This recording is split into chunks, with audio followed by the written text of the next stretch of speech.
یہ دہریہ فرقہ جو کہتے لوگ خود پیدا ہوئے، زمین خود بنی، آسمان خود بنا، پیدا بھی ہم خود ہو رہے ہیں، مر بھی خود رہے ہیں۔ ان کا مرکز گزشتہ زمانوں میں بصرہ تھا، اور حسن بصری کی دعوت پر ابو حنیفہ مناظرہ کرنے آئے تھے۔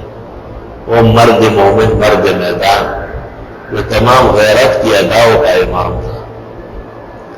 امام صاحب کہتے ہیں لا ادری کم دخلت البصرہ، یاد نہیں ہے کتنی دفعہ جانا ہوا، وفیہ الحسن، امام صاحب کہتے ہیں حسن بصری موجود تھے۔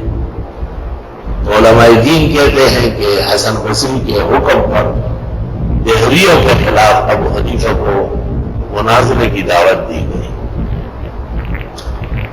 امام صاحب رحمۃ اللہ علیہ کا یہ مناظرہ تفسیر کبیر میں امام راضی نے نقل کیا ہے، پورا مکمل، اور بہت فخر کیا امام کے تفقہ پر، کمال عقل و فکر پر۔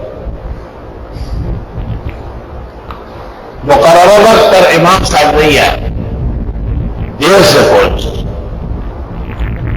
یہودیوں نے پوچھا کہ حضرت والا کو کیوں دیر ہوئی؟ فرمایا میں آیا تھا ٹائم پر، دریا پر کشتی نہیں تھی جو مجھے لے آتی، میں انتظار میں تھا، اتنے میں درخت کٹنے لگے اور ان کے تختے نکلنے لگے اور وہ آپس میں جڑنے لگے اور اس پر کیلیں ٹکنے لگی اور کشتی تیار ہو گئی، بغیر کشتی باندھ کے وہ کنارے پر آئی اور میں اس میں بیٹھ گیا، پھر وہ روانہ ہو کے یہاں لے آئی۔ تو دہریوں نے کہا کہ مناظرے کی ہیبت سے امام صاحب کا دماغ خراب ہو۔ امام صاحب نے پوچھا کیوں؟ کس طرح دماغ خراب ہے؟ نہیں ہو سکتا ہے، خود درخت اگتا بھی نہیں، کٹتا بھی نہیں، بنتا بھی نہیں، تختے بھی نہیں نکلتے، اتنی بڑی دنیا، اتنے بڑے آسمان و زمین، اتنے انگن مخالق، اس کا کوئی ثانیہ پیدا کرنے والا، چلانے والا نہیں ہے۔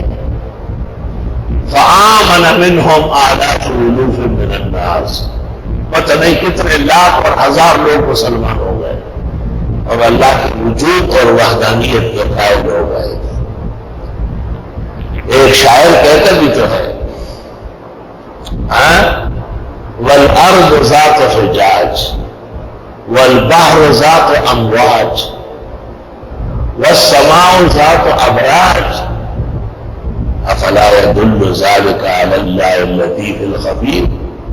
یہ زمین پر ڈنڈیوں والی، یہ آسمان بڑھنے والے، یہ پہاڑ بڑی عظمت اور چوراہے والے، اور یہ سمندر بڑے بڑے نہر اور چپوں والے، یہ سب دلالت کرتے ہیں کہ اللہ رب العالمین وحدہ لا شریک موجود ہے اور اس کا وجود برحق ہے، اور وہی صانع اور کاریگر ہے۔